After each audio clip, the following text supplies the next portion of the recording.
Outsource चपरासी का वेतन जो है 10,000 रुपया बढ़ेगा और साथ ही पेंशन भी उनको मिलेगी। और ये जानकारी बहुत जबरदस्त निकल के आ रही है। और इसके साथ साथ साथियों, बिहार सरकार की ओर से परमानेंट की बात, यानी राज्यकर्मी की दर्जा की बात, सामान्य कार्य के सामान्य वेतन की बात, ये बातें भी कुछ निकल करके सामने आ रही है। हम बार बार आप लोग को बताए हैं इसके बारे में, पूरी जानकारी दिए, और आज भी प्रमुखता से इस बात को रखा जाएगा कि कब से जो है ये स्कीम आप लोग के सामने नजर आ सकता है, इसकी तैयारी वास्तव में क्या चल रहा है, इस पे आज हम लोग विशेष चर्चा करें। तो शुरुआत करते हैं। सबसे पहले यूपी से बहुत जबरदस्त जानकारी जो निकल के सामने आ रही है, यूपी गवर्नमेंट की ओर से, योगी आदित्यनाथ जी की ओर से, जिन्होंने कि अभी हाल फिलहाल में ही आउटसोर्स सेवा निगम का गठन किया, और उस गठन का मकसद ही था कि आउटसोर्स कर्मियों के साथ कहीं कोई शोषण और दोहन नहीं हो, उन्हें उनका अधिकार मिले। सच पूछा जाए तो समान कार्य का सामान्य वेतन के लिए ये सारी तैयारी की गई। और इसी के सिलसिले में अभी जो नई न्यूज निकल करके सामने आ रही है कि चपरासियों का वेतन अब 10,000 रुपया बढ़ेगा, जिनका न्यूनतम वेतन अभी फिलहाल 10,000 रुपया है, लेकिन उनका वेतन बढ़ने के बाद टोटल 20,000 रुपया उनका वेतन हो जाएगा। और उसके साथ साथ रिटायरमेंट के बाद उनको पेंशन भी दिया जाएगा। अब सवाल उठता है कि रिटायरमेंट के बाद कितना पेंशन मिलेगा। चलिए इस पे भी बात करेंगे, लेकिन आप लोग को ये बता दे पहले कि रिटायरमेंट के बाद पेंशन की जो बात की जा रही है, उसमें कुछ नियम भी लागू होंगे, जो कि सब कुछ आप साइड स्क्रीन पे देख रहे होंगे। ठीक है, तो देखिए नियम जो लागू होंगे, वो नियम क्या लागू होंगे कि जो भी आउटसोर्स की बात हो रही है, यानी संविदा पे जो कार्य कर रहे हैं चपरासी, उनकी बात हो रही है, उनके लिए 10,000 का वेतन वृद्धि हो गया, यानी 20,000 पर मंथ उनको मिलना शुरू हो गया। अब जब रिटायरमेंट की बात आएगी तो वहां पर एक नियम पहले लागू ये होगा कि कम से कम 10 वर्षों तक वो कार्य किए हों, मिनिमम 10 वर्ष तक वो लगातार अगर काम किए हैं, तब उनकी पेंशन चालू की जा सकती। और उनका पेंशन न्यूनतम जो होगा 7,500 रुपया पर मंथ के हिसाब से। और जितनी लंबी अवधि तक आप काम किए हैं, 60 वर्ष पूरा, मान लीजिए कि 10 साल कम से कम काम करना था, 30 साल या 40 साल जो भी आपका बचा हुआ है, तब उतना पूरा अगर आप कर लिए तो उसके हिसाब से जो है पेंशन भी आपको बढ़ करके मिलेगा। तो साथियों, ये बहुत जबरदस्त जानकारी यूपी गवर्नमेंट की ओर से निकल रही है। और सेवा निगम का गठन, आउटसोर्स सेवा निगम का गठन, ये जितने भी संविदा कर्मी, आउटसोर्स कर्मी यूपी में हैं, उन सब के लिए एक वरदान साबित होने जा रहा है। इतना ही नहीं, एक मिसाल कायम तो करने ही जा रहा है, क्योंकि इसके साथ साथ कई अन्य राज्यों में भी इस तरह की प्रावधान लाने की अब प्रक्रिया तेज हो चुकी है। और साथ ही बिहार की अगर बात करें तो आप लोग को पता है ये चुनावी वर्ष है, और इस चुनावी वर्ष के दौरान बिहार के मुख्यमंत्री नीतीश कुमार लगातार कर्मियों को सौगात पे सौगात दे रहे हैं। लेकिन इन्हीं सौगातों के साथ साथ कुछ कर्मचारियों के साथ अन्याय भी हो, जैसा कि विशेष सर्वेक्षण के साथी को आप लोग देख रहे हैं, अभी भी लगातार जो है अनिश्चितकालीन हड़ताल पे हैं। आज तकरीबन 10 दिन होने को है, भूख हड़ताल भी वो लोग कर रहे हैं, फिर भी जो है सरकार सूद लेने के लिए तैयार नहीं है। तो भाई ये तो अन्याय है। बातचीत होनी चाहिए, समस्याओं को देखना चाहिए, समझना चाहिए, पब्लिक की बातों को भी वैल्यू देना चाहिए। विभाग क्या कह रहा है उसके साथ साथ वहाँ के जो डिपार्टमेंट के जो कार्यकर्ता है, जो काम कर रहे हैं उस डिपार्टमेंट में, जितने भी विशेष सर्वेक्षण के अमीन हो गए और भी जो पद पे काम कर रहे हैं, उनकी समस्या को उनके द्वारा सुनना चाहिए। लेकिन ऐसा कुछ भी अभी तक देखा नहीं जा रहा है।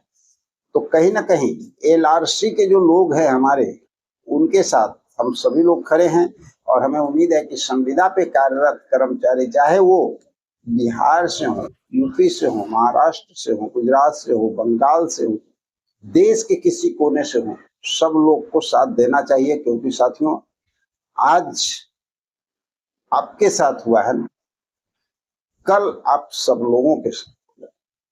अब दोनों जगह पे हम आपका इस्तेमाल किए हैं, आप समझ सकते हैं। आप एक संविदा कर्मी, और संविदा कर्मी के साथ ही ये घटना हुई है कि तकरीबन 8000 लोगों को बर्खास्त किया गया है। तो आप समझ रहे हैं कि आप भी अगर कभी आवाज उठाने जाएं तो आपके साथ ऐसा हो जाए तो आपके फैमिली, आपके परिवार के ऊपर क्या गुजरेगी, आपके ऊपर क्या गुजरेगा, ये भी देखिए।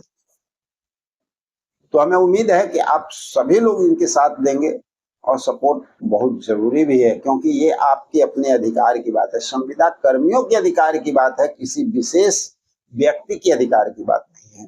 तो आगे बढ़ते हैं। और यहाँ पर निकल करके जो सामने रिपोर्ट आ रही है, कई बार हमने आप लोगों को कहा है कि मुख्यमंत्री अपने मुख से भी जो है, माननीय मुख्यमंत्री नीतीश कुमार ये बात कह चुके हैं कि संविदा कर्मियों के जो 6.5 लाख हैं बिहार में, उसमें 4.5 लाख लोगों को जो है राजकर्मी का दर्जा देने की हमारी तैयारी चल रही है।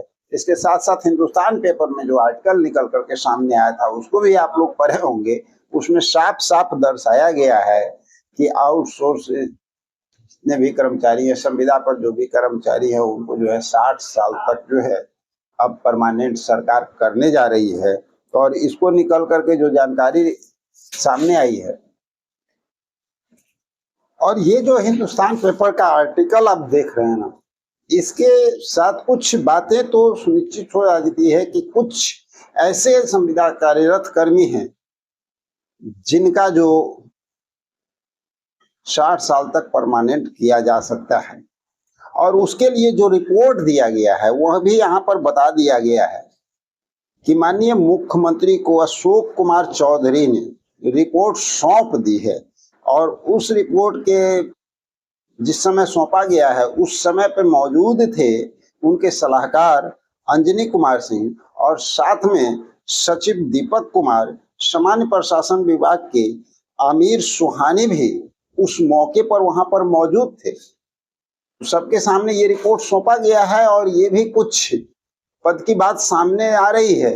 इनके लिए है, देखिए, जैसे कि डाटा एंट्री ऑपरेटर, उनको भी 60 साल किया जाएगा। इस रिपोर्ट में जो दर्शाया गया है उसके अनुसार हम बात कर रहे हैं कि डाटा एंट्री ऑपरेटर और प्रोग्रामर ये सब लोग तो हैं ही, लेकिन इनके साथ साथ स्वास्थ्य विभाग के भी कई ऐसे पद हैं जहां पे संविदा पर जो लोग कार्यरत हैं, जो काम कर रहे हैं, उन लोगों को भी इसमें शामिल किया जाएगा। और सच पूछा जाए साथियों, तो बस इतना ही बात नहीं है, इससे भी आगे बात है। बहुत सारे और भी हमारे जो संविदा कर्मी जो काम कर रहे हैं ना, उनके लिए भी कुछ नियम जो बनाया जा रहा है, उस नियम के अनुसार अगर आप आएंगे तो आपको भी ये सुविधा मिलने जा रही है। और इसके साथ कितना फायदा मिलेगा, ये लोग तो, ये बात तो आप लोग पहले से जानते हैं, पहले से हम सारी बात आप लोग को बता चुके हैं। चलिए आगे बात कर लेते हैं कि अभी बहुत सारे हमारे संविदा कर्मी हैं जिनके लिए सरकार को कुछ सोचना है।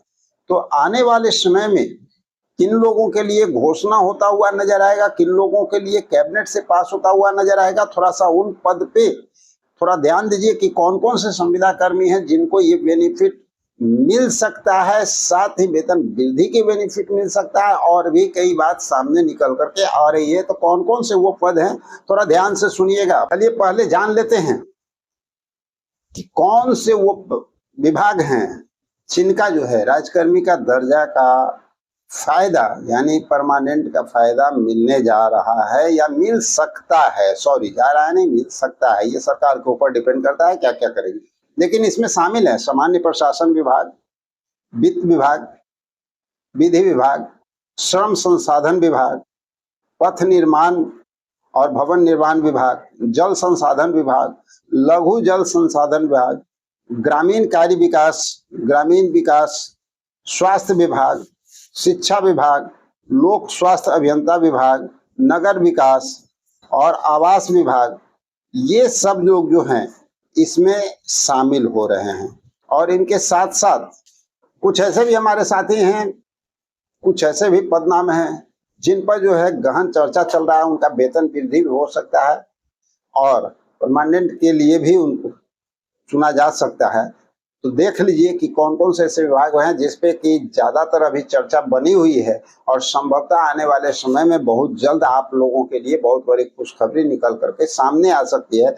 उसमें IT ऑपरेटर, ठीक है, प्रखंड पशुपालन पदाधिकारी, ग्राम रक्षा दल, वार्ड सचिव, वार्ड सदस्य, विकास मित्र, चालक, कॉन्ट्रैक्ट लेक्चरर, पंचायत रोजगार सहायक,